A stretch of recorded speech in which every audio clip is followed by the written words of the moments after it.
and Sadhguru. A very warm welcome.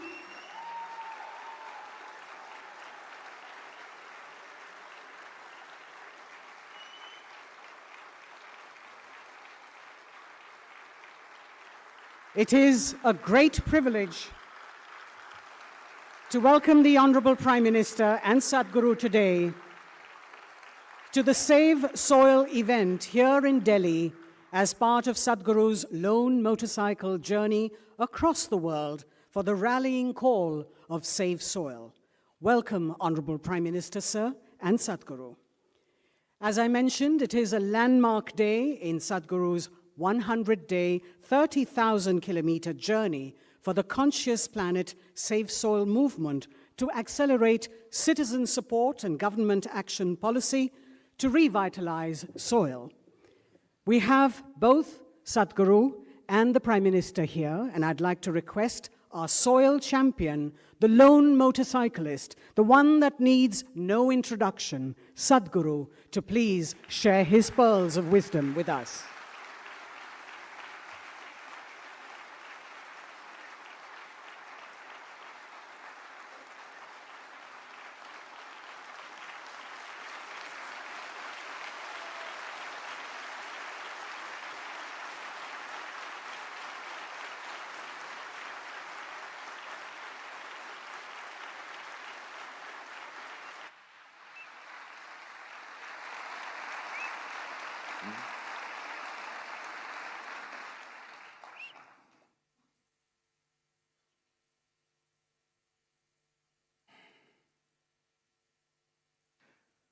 Kalo na janati tava jananam. Kalo na janati tava samapanam. Drushto maya tava mahakaraha yogeshwara Kala Kala Yogeshwara Kala Kala.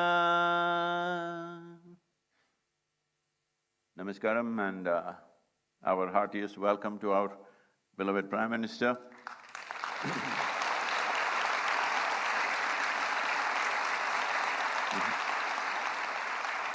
And many other ministers, cabinet ministers and envoys and excellencies. Namaskaram to all of you. And above all, the wonderful volunteers who have supported me every mile.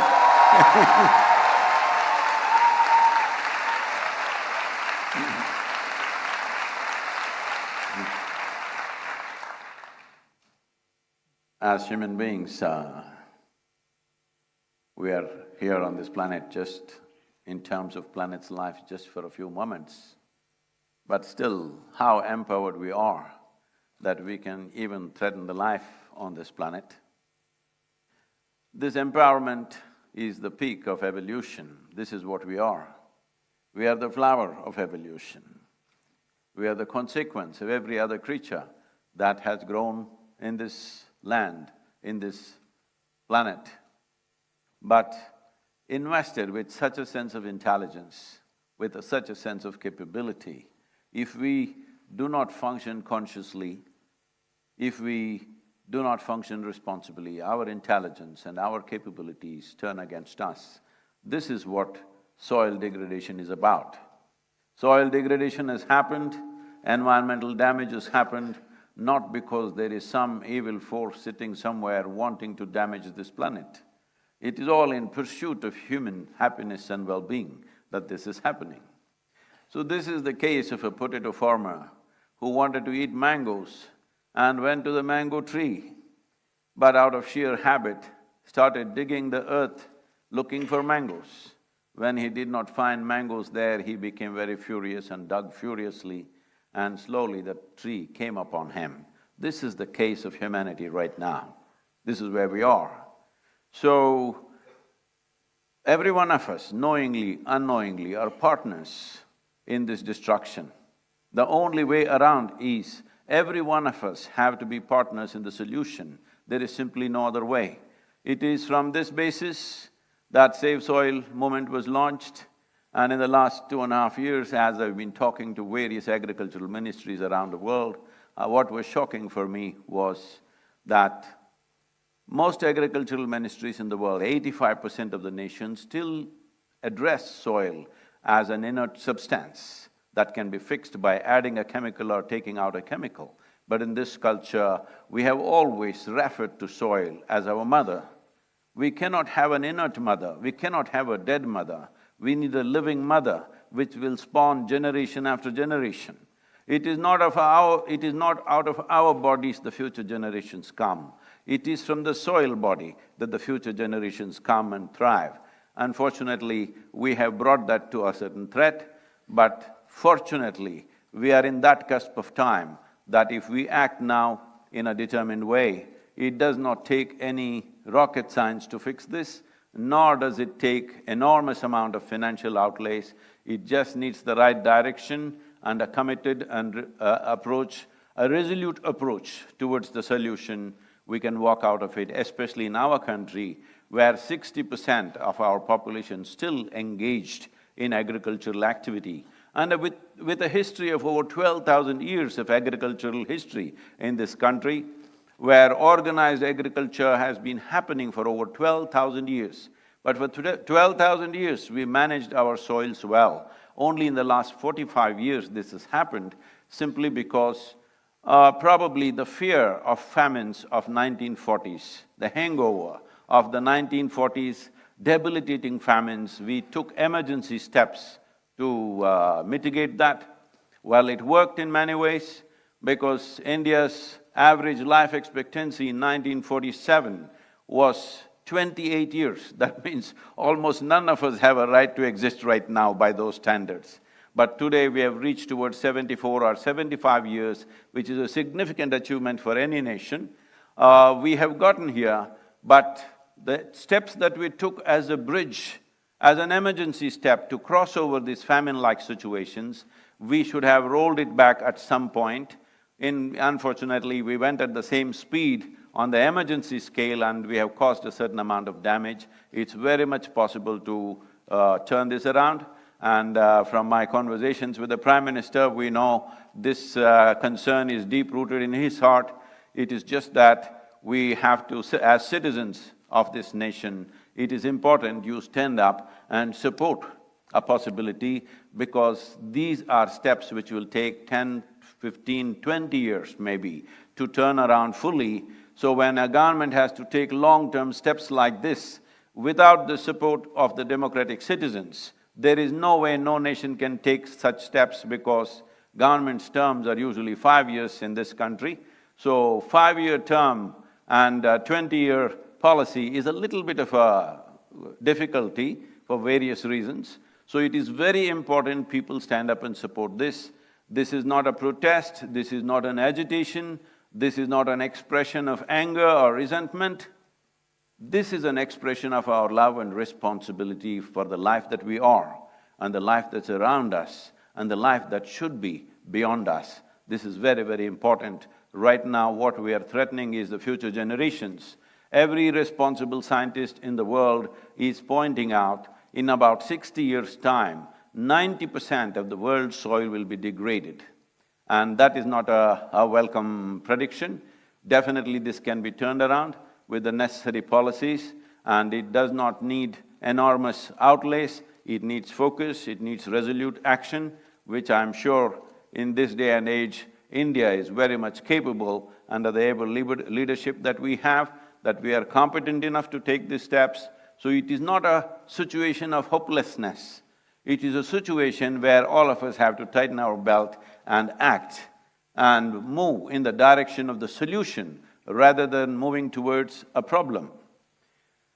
Apart from this, in the world, what I have seen is, wherever I traveled in the last 2.5, 3 years' time, meeting many people, environmental ministers, agriculture ministers and various bureaucrats, everybody knows the problem.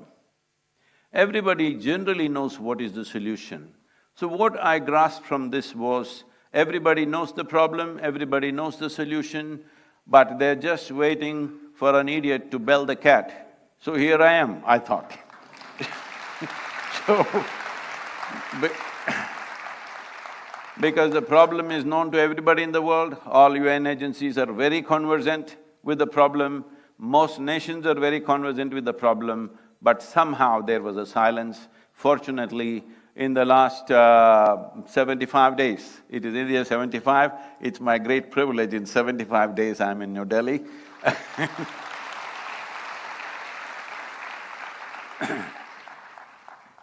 In the last 75 days, 74 nations have come on board for safe soil policy.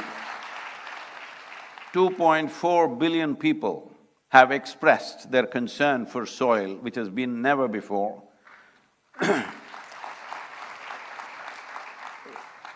So once people want it, how can we stop it? Definitely it will happen. The most important aspect of this Save Soil movement is, it is not against anybody. It is not against any industry, it is not against any lobby, it is not against anybody. I've been talking to fertilizer industries, pesticides, herbicides. They're saying, are you against us? I say, I'm only against suicide. I'm not against any other side. It is not anybody's business to tell the farmer how he should farm. All we want is keep the soil alive, keep the soil rich. Is a farmer against a rich soil? No. Just that farmer's economy has been so fragile, any change he's afraid of. If an incentive-based policy is pushed, definitely most farmers will respond in a very, very positive way. We are very sure about this because we have spoken extensively to farming community around the world, and we find everybody is absolutely positive about this. It is just that they need incentive support, which doesn't cost much in this country. Just something as simple as bringing cover crops, which were very much a part of our culture just 45 to 50 years ago. Just bringing cover crops will make the organic content in the soil go up to 3% within 6 to 8 years' time. Only cover crops in summer can do that because it will add 1.5 to 2 inches of humus every year, and it will solve this problem. This is a very simple approach. If we want to do it more aggressively, then it may cost more money.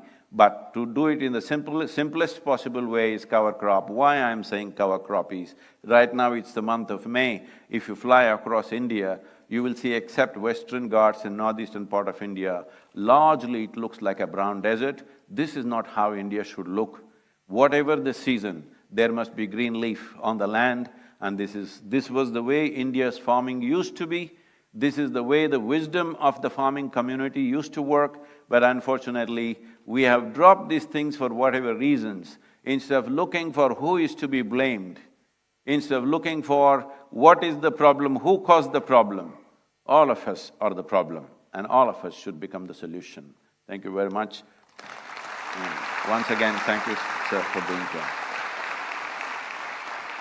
If I can say one, as the Prime Minister has taken up the Solar Alliance, I think there's an immense opportunity. After talking to various leaders around the world, I realize India and the Prime Minister of India could take up the leadership of soil regeneration in India and the world.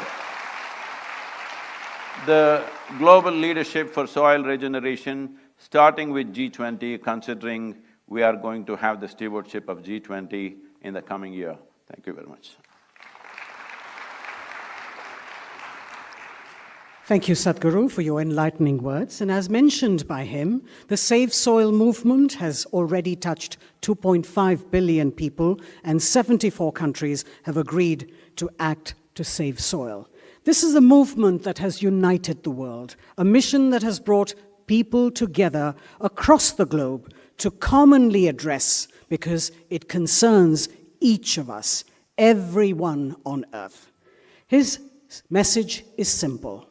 Saving soil is necessary to maintain life on our planet.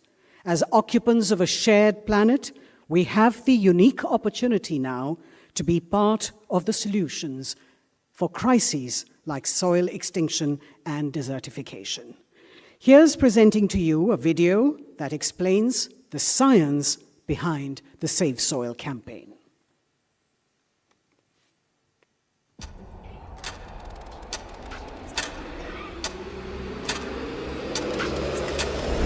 What we are facing now is soil extinction.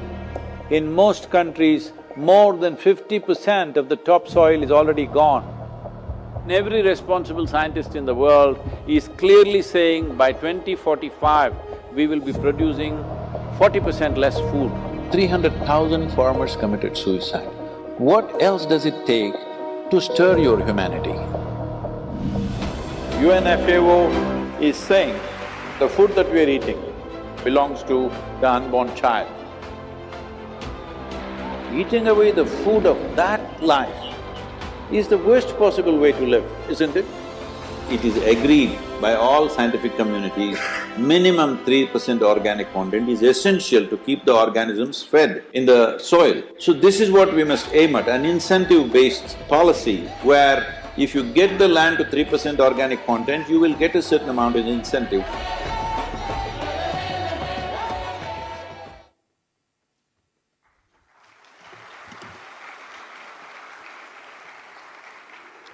Ladies and gentlemen, as I mentioned earlier, several years ago, the Honorable Prime Minister, Shri Narendra Modi, had launched a nationwide scheme to help farmers to prevent soil deterioration through balanced use of fertilizers and the application of the right nutrients.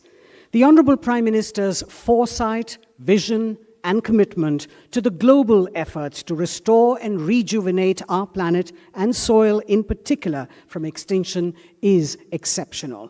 I'd like to request the Honorable Prime Minister of India, Shri Narendra Modi ji, to please address the gathering.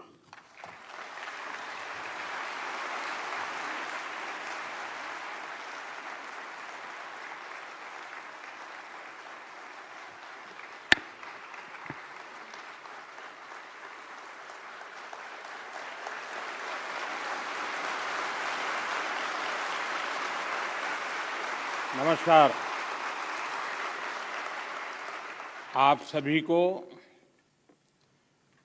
पूरे विश्व को विश्व पर्यावरण दिवस की बहुत बहुत शुभकामनाएं।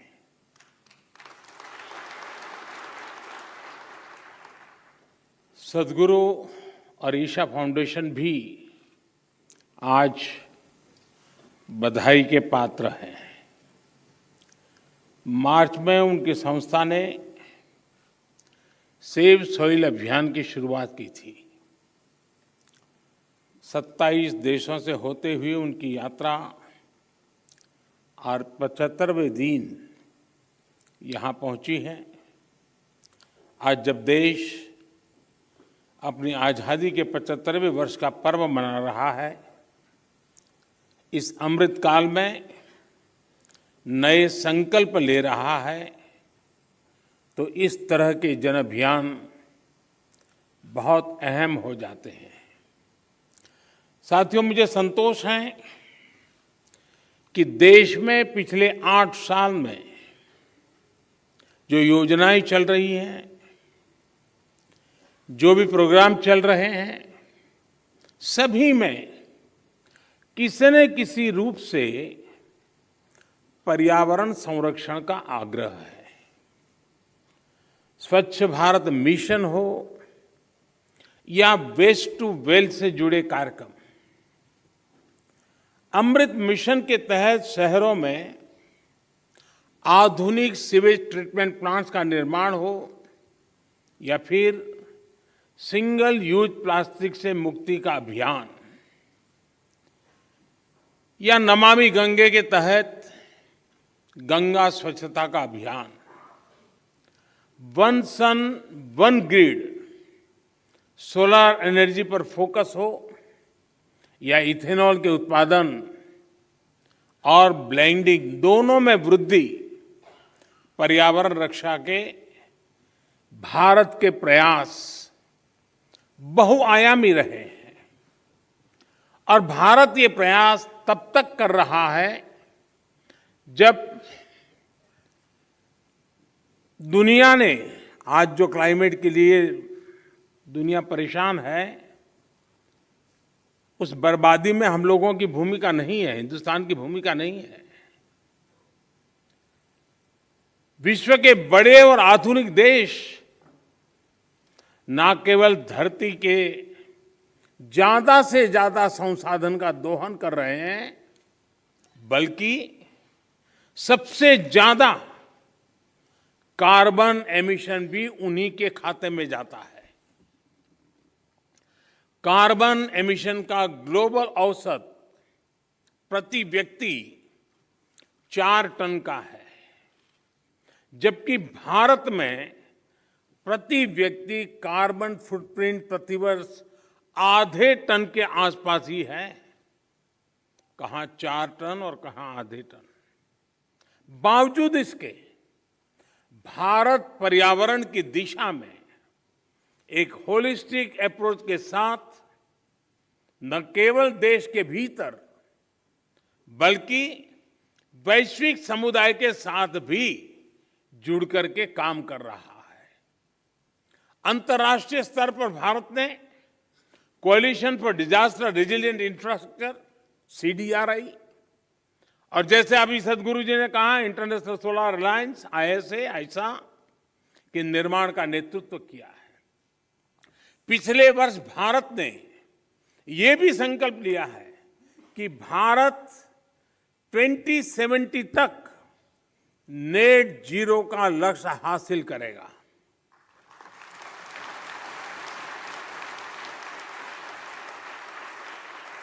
साथियों, मिट्टी या ये भूमि हमारे लिए पंच तत्वों में से एक है। हम माटी को गर्व के साथ अपने माथे से लगाते हैं। इसी में गिरते हुए खेलते हुए हम बड़े होते हैं। माटी के सम्मान में कोई कमी नहीं है। माटी की अहमियत को समझने में कोई कमी नहीं है। कमी इस बात को स्वीकारने में है कि मानव जाति जो कर रही है उससे मिट्टी को कितना नुकसान हो रहा है, उसकी समझ का एक गैप रह गया है। और अभी सदगुरु जी कह रहे थे कि सबको पता है समस्या क्या है। हम लोग जब छोटे थे तो सिलेबस में किताब में एक पाठ्यक्रम के में एक पाठ पढ़ाया जाता था। गुजराती में मैंने पढ़ा है, बाकियों ने अपनी भाषा में पढ़ा हो शायद। कहीं रास्ते पर एक पत्थर पड़ा था, लोग जा रहे थे, कोई गुस्सा कर रहा था, कोई उस पर लात मार देता था। सब कहते थे देखिए किसने पत्थर रखा, कहाँ से पत्थर आया, दे समझते नहीं वगैरह। लेकिन कोई उसको उठा करके साइड में नहीं रखता था। एक सज्जन निकले, उनको लगा कि चलो भाई सदगुरु जैसा कोई आ गया होगा।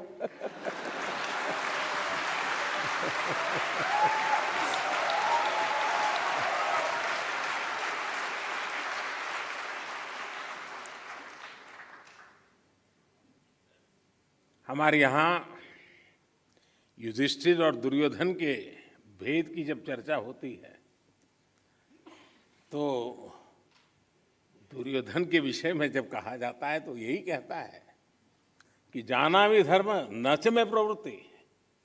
मैं धर्म को जानता हूं लेकिन मेरी प्रवृत्ति नहीं, मैं नहीं कर सकता हूं। सत्य क्या है मुझे मालूम है, लेकिन मैं उस रास्ते पर नहीं चल सकता हूं। तो समाज में जब ऐसी प्रवृत्ति बढ़ जाती है तो ऐसा संकट आता है तो एक सामूहिक अभियान से समस्याओं के समाधान के लिए रास्ते खोजने होते हैं। मुझे खुशी है कि बीते 8 वर्षों में देश ने मिट्टी को जीवंत बनाए रखने के लिए निरंतर काम किया है। मिट्टी को बचाने के लिए हमने 5 प्रमुख बातों पर फोकस किया है। पहला, मिट्टी को केमिकल फ्री कैसे बनाएं। दूसरा, मिट्टी में जो जीव रहते हैं जिन्हें तकनीकी भाषा में आप लोग सॉइल ऑर्गेनिक मैटर कहते हैं, उन्हें कैसे बचाएं। और तीसरा, मिट्टी की नमी को कैसे बनाए रखें, उस तक जल की उपलब्धता कैसे बढ़ाएं? चौथा, भूजल कम होने की वजह से मिट्टी को जो नुकसान हो रहा है उसे कैसे दूर करें? और पांचवा, वनों का दायरा कम होने से मिट्टी का जो लगातार क्षरण हो रहा है उसे कैसे रोकें? साथियों, इन सब बातों को ध्यान में रखते हुए ही देश में बीते वर्षों में जो सबसे बड़ा बदलाव हुआ है वो है देश की कृषि नीति में। पहले हमारे देश के किसान के पास इस जानकारी का अभाव था कि उसकी मिट्टी किस प्रकार की है, उसकी मिट्टी में कौन सी कमी है, कितनी कमी है। इस समस्या को दूर करने के लिए देश में किसानों को सॉइल हेल्थ कार्ड देने का बहुत बड़ा अभियान चलाया गया।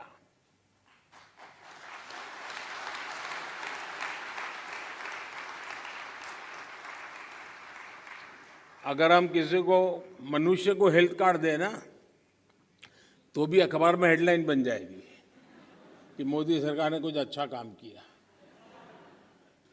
ये देश ऐसा है जो सॉइल हेल्थ कार्ड दे रहा है, लेकिन मीडिया की नजर अभी कम है।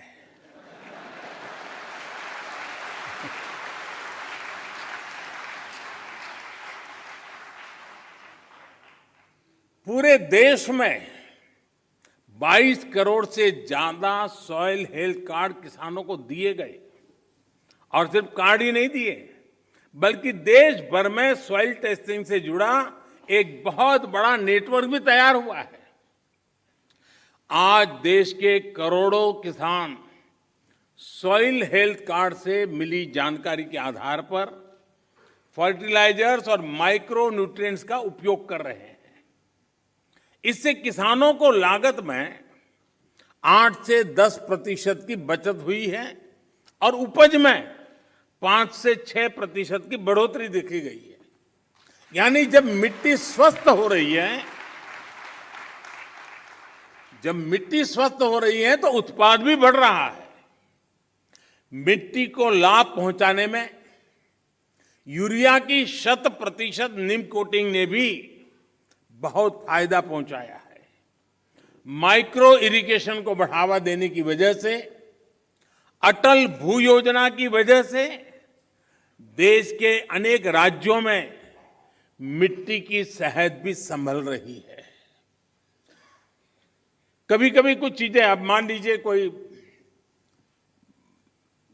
1.5-2 साल का बच्चा बीमार है, तबीयत ठीक नहीं हो रही है, वेट नहीं बढ़ रहा है, ऊंचाई में भी कोई फर्क नहीं आता है, और मां को कोई कहे कि जरा इसकी चिंता करो, और उसको कहीं सुना हो कि भाई स्वास्थ्य के लिए दूध वगैरह चीजें अच्छी होती हैं, और मान लो वो हर दिन 10-10 लीटर दूध में उसको स्नान करवा दे, तो उसका स्वास्थ्य ठीक होगा क्या? लेकिन अगर कोई समझदार मां एक चम्मच थोड़ा सा दूध उसको पिलाती जाए, दिन में 2 बार, 5 बार, 7 बार, एक चम्मच, तो धीरे धीरे फर्क नजर आएगा। ये फसल का भी ऐसा ही है, पूरा पानी भर करके फसल को डुबो देने से फसल अच्छी होती है ऐसा नहीं है। बूंद बूंद पानी पिलाया जाए तो फसल ज्यादा अच्छी होती है। पर ड्रॉप मोर क्रॉप।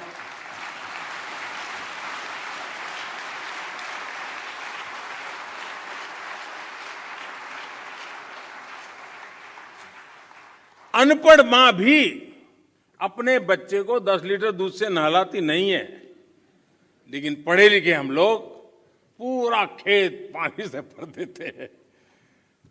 खैर, इन सारी चीजों में बदलाव लाने के लिए कोशिश करते रहना है। हम कैच द रेन जैसे अभियानों के माध्यम से जल संरक्षण से देश के जन जन को जोड़ने का प्रयास कर रहे हैं। इस साल मार्च में ही देश में 13 बड़ी नदियों के संरक्षण का अभियान भी शुरू हुआ है। इसमें पानी के प्रदूषण कम करने के साथ साथ नदियों के किनारे वन लगाने का भी काम किया जा रहा है और अनुमान है कि इससे भारत के फॉरेस्ट कवर में 7,400 स्क्वायर किलोमीटर से ज्यादा की बढ़ोतरी होगी। बीते 8 वर्षों में भारत ने अपना जो फॉरेस्ट कवर 20,000 स्क्वायर किलोमीटर से ज्यादा बढ़ाया है, उसमें ये और मदद करेगा। साथियों, भारत आज बायोडायवर्सिटी और वाइल्ड लाइफ से जुड़ी जिन नीतियों पर चल रहा है, उसने वन्य जीवों की संख्या में भी रिकॉर्ड वृद्धि की है। आज चाहे टाइगर हो, लायन हो, लेपर्ड हो या फिर एलिफेंट, सभी की संख्या देश में बढ़ रही है। साथियों, देश में ये भी पहली बार हुआ है जब हमारे गांव और शहर को स्वच्छ बनाने, ईंधन में आत्मनिर्भरता, किसानों को अतिरिक्त आय और मिट्टी के स्वास्थ्य के अभियान को हमने एक साथ जोड़ा है। गोवर्धन योजना ऐसा ही एक प्रयास है। और जब मैं गोवर्धन योजना बोलता हूं तो कुछ सेक्युलर लोगों को सवाल उठेगा कि ये कौन सा गोवर्धन ले आया है। वो परेशान हो जाएंगे।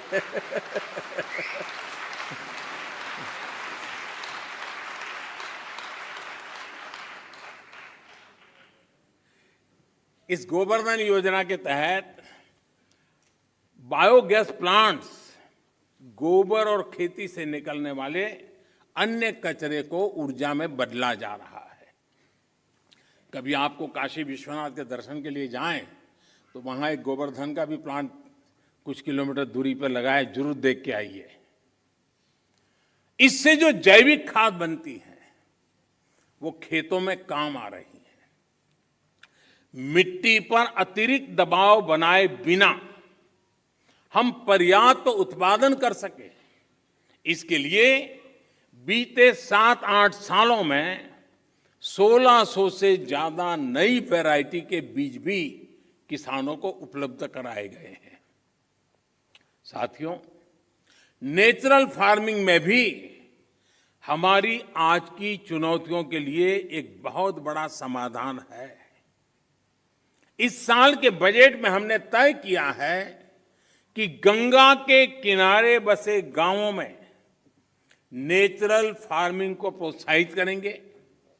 नेचुरल फार्मिंग का एक विशाल कॉरिडोर बनाएंगे। हमारे देश में इंडस्ट्रियल कॉरिडोर हमने सुना है, डिफेंस कॉरिडोर हमने सुना है। हमने एक नया प्रारंभ किया है गंगा के तट पर एग्रीकल्चर कॉरिडोर का, नेचुरल फार्मिंग का। इससे हमारे खेत तो केमिकल फ्री होंगे ही, नमामि गंगे अभियान को भी नया बल मिलेगा। भारत वर्ष 2030 तक 26 मिलियन हेक्टेयर बंजर जमीन को रिस्टोर करने के लक्ष्य पर भी काम कर रहा है। साथियों, पर्यावरण की रक्षा के लिए आज भारत नए इनोवेशंस, प्रो एनवायरमेंट टेक्नोलॉजी पर लगातार जोर दे रहा है।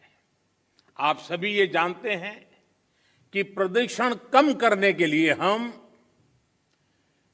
BS5 नॉर्म पर नहीं आए, बल्कि BS4 से सीधे BS6 पर हम जंप लगा दिया। हमने जो देश भर में LED बल्ब देने के लिए उजाला योजना चलाई, उसकी वजह से सालाना लगभग 40 मिलियन टन कार्बन एमिशन कम हो रहा है। सिर्फ लट्टू के बदलने से घर में अगर सब लोग जुड़ जाएं, सबका प्रयास कितना बड़ा परिणाम लाता है। भारत फॉसिल फ्यूल पर अपनी निर्भरता को कम से कम करने का प्रयास कर रहा है। हमारी ऊर्जा जरूरतें रिन्यूएबल सोर्सेज से पूरी हो, इसके लिए हम तेजी से बड़े लक्ष्यों पर काम कर रहे हैं।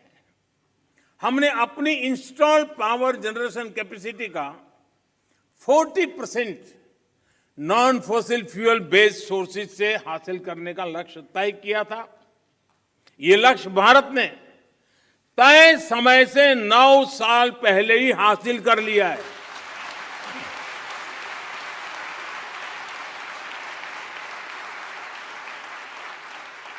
आज हमारी सोलर एनर्जी कैपेसिटी करीब 18 गुना बढ़ चुकी है।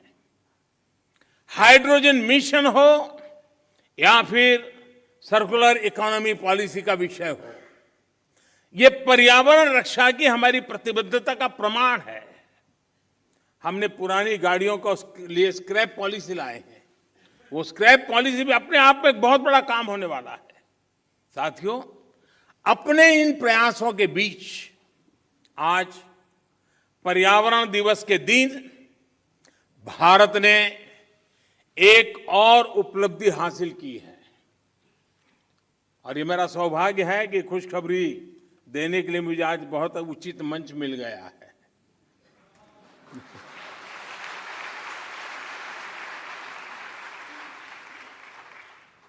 भारत की परंपरा रही है कि जो यात्रा करके आता है उसको छूते हैं तो आधा पुण्य आपको मिल जाता है।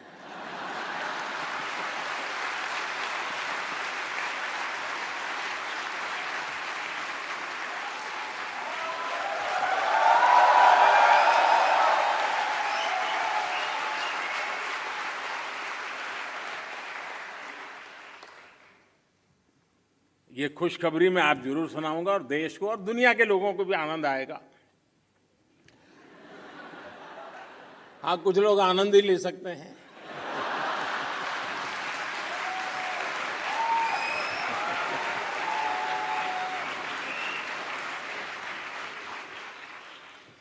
आज भारत ने पेट्रोल में 10% इथेनॉल ब्लेंडिंग के लक्ष्य को प्राप्त कर लिया है।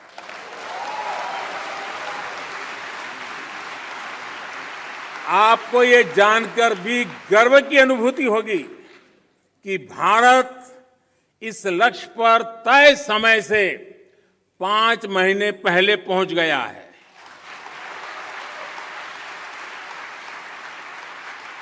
ये उपलब्धि कितनी बड़ी है, इसका अंदाजा आप इसी से लगा सकते हैं कि साल 2014 में भारत में सिर्फ 1.5% इथेनॉल की पेट्रोल में ब्लेंडिंग होती थी।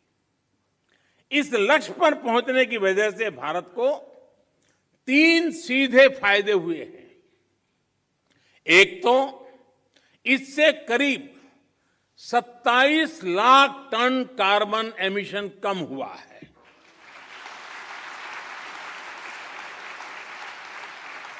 दूसरा, भारत को 41,000 करोड़ रुपए से ज्यादा की विदेशी मुद्रा की बचत हुई है। और तीसरा महत्वपूर्ण फायदा, ये देश के किसानों को इथेनॉल ब्लेंडिंग बढ़ने की वजह से 8 वर्षों में 40,000 करोड़ रुपए से भी ज्यादा आय हुई है।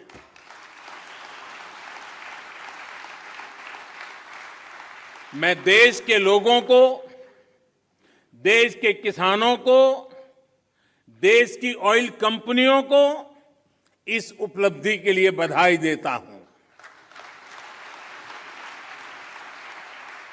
साथियों, देश आज जिस पीएम नेशनल गति शक्ति मास्टर प्लान पर काम कर रहा है, वो भी पर्यावरण रक्षा में अहम भूमिका निभाएगा। गति शक्ति की वजह से देश में लॉजिस्टिक सिस्टम्स आधुनिक होगा, ट्रांसपोर्ट सिस्टम मजबूत होगा।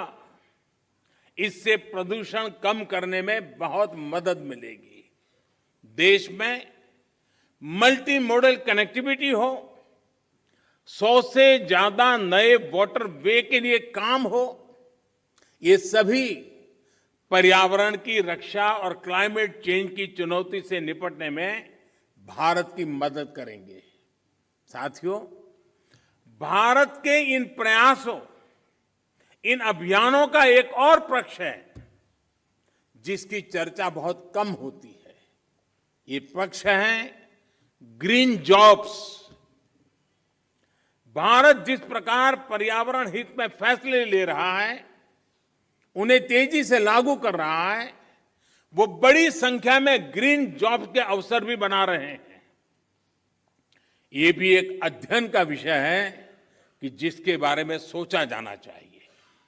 साथियों, पर्यावरण की रक्षा के लिए, धरती की रक्षा के लिए, मिट्टी की रक्षा के लिए जन चेतना जितनी ज्यादा बढ़ेगी, उतना ही बेहतर परिणाम मिलेगा। मेरा देश और देश की सभी सरकारों से, सभी स्थानीय निकायों से, सभी स्वयंसेवी संस्थाओं से आग्रह है कि अपने प्रयासों में स्कूल कॉलेजेस को जोड़िए, एनएसएस एनसीसी को जोड़िए। आजादी के अमृत महोत्सव में जल संरक्षण से जुड़ा एक आग्रह और भी करना चाहता हूं। अगले साल 15 अगस्त तक देश के हर जिले में कम से कम एक जिले में, हर जिले में कम से कम 75 अमृत सरोवर के निर्माण का काम आज देश में चल रहा है।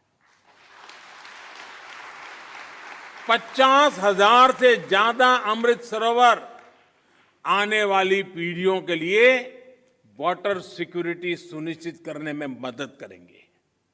ये अमृत सरोवर अपने आसपास मिट्टी में नमी को बढ़ाएंगे, वाटर टेबल को नीचे जाने से रोकेंगे और इनसे बायोडायवर्सिटी भी इंप्रूव होगी। इस विराट संकल्प में आप सभी की भागीदारी कैसे बढ़ेगी, इस पर जरूर विचार हम सब एक नागरिक के नाते करें। साथियों, पर्यावरण की सुरक्षा और तेज विकास सभी के प्रयासों से संपूर्णता की अप्रोच से ही संभव है। इसमें हमारी लाइफस्टाइल की क्या भूमिका है, हमें कैसे उसे बदलना है, इसे लेकर मैं आज शाम को एक कार्यक्रम में बात करने वाला हूं, विस्तार से कहने वाला हूं, क्योंकि वो अंतर्राष्ट्रीय मंच पर मेरा कार्यक्रम है। Lifestyle for the environment, mission life. इस शताब्दी की तस्वीर, इस शताब्दी में धरती का भाग्य बदलने वाला एक मिशन का आरंभ। ये P3 यानी प्रो प्लेनेट पीपल मूवमेंट होगा। आज शाम को लाइफस्टाइल फॉर द एनवायरमेंट के ग्लोबल कॉल फॉर एक्शन का लॉन्च हो रहा है। मेरा आग्रह है कि पर्यावरण की रक्षा के लिए सचेत हर व्यक्ति को इससे जरूर जुड़ना चाहिए, वरना हम एसी भी चलाएंगे और रजाई भी ओढ़ेंगे और फिर पर्यावरण के सेमिनार में बढ़िया भाषण भी देंगे। साथियों, आप सभी मानवता की बहुत बड़ी सेवा कर रहे हैं। आपको सिद्धि मिले। सदगुरु जी ने जो लंबी ये यानी मेहनत वाली यात्रा है, बाइक पे, वैसे उनका बचपन से शौक रहा है ये, लेकिन फिर भी काम बड़ा कठिन होता है। क्योंकि मैं कभी यात्राओं को ऑर्गेनाइज करता रहता था और मैं कहता था मेरी पार्टी में कि एक यात्रा को चलाना मतलब 5-10 साल उम्र कम कर देना, इतनी मेहनत पड़ती है। सदगुरु जी ने यात्रा की, अपने आप में बहुत बड़ा काम किया है और मुझे पक्का विश्वास है कि दुनिया को मिट्टी के प्रति स्नेह तो पैदा हुआ ही होगा, लेकिन भारत की मिट्टी की ताकत का भी परिचय मिला होगा।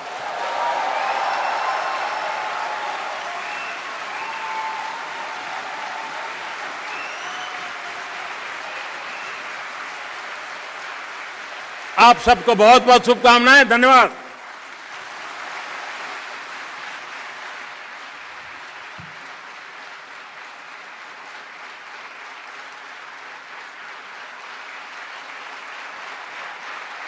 Thank you, Prime Minister, sir. Thank you, Prime Minister, sir, for your words of wholehearted support, encouragement, and guidance. As we conclude, may I request Sadhguru to please give thanks. Well, because the Prime Minister is on stage, I've been trying to deliver a serious talk, but he's stealing the stage with all his humor.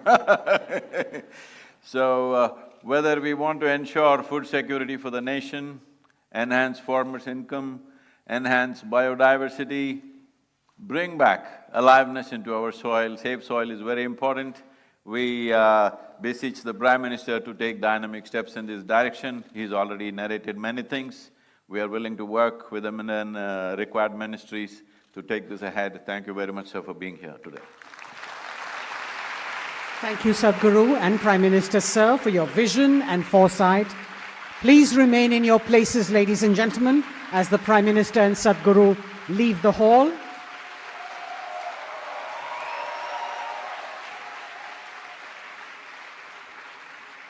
Please be seated. Thank you, Sadhguru, and we wish you a safe journey as you continue to travel in the last leg of the 100-day journey through Bharat, onward as you go to Lucknow, Bhopal, Nasik, Mumbai, Hyderabad, Mysuru, Bengaluru, and to the Kaveri Basin in Coimbatore, and conclude at the Adi Yogi at Isha Yoga Center. Thank you, Sadhguru, for single-handedly taking on the mammoth mission of Save Soil. Please remain with us as we share with you glimpses of Sadhguru's Save Soil rally across 27 countries, from London to New Delhi so far. We would like to also invite you to join us for this evening's public event being held at the Indira Gandhi Indoor Stadium from 6 p.m. to 8 p.m. Entry, as you know, is restricted to those who have registered on the website for the event, and we do have a few seats left still in case you want to join us. Please register on the Conscious Planet website at savesoil.co/Delhi. Please enjoy the Save Soil rally video that we have for you. Please be seated, ladies and gentlemen.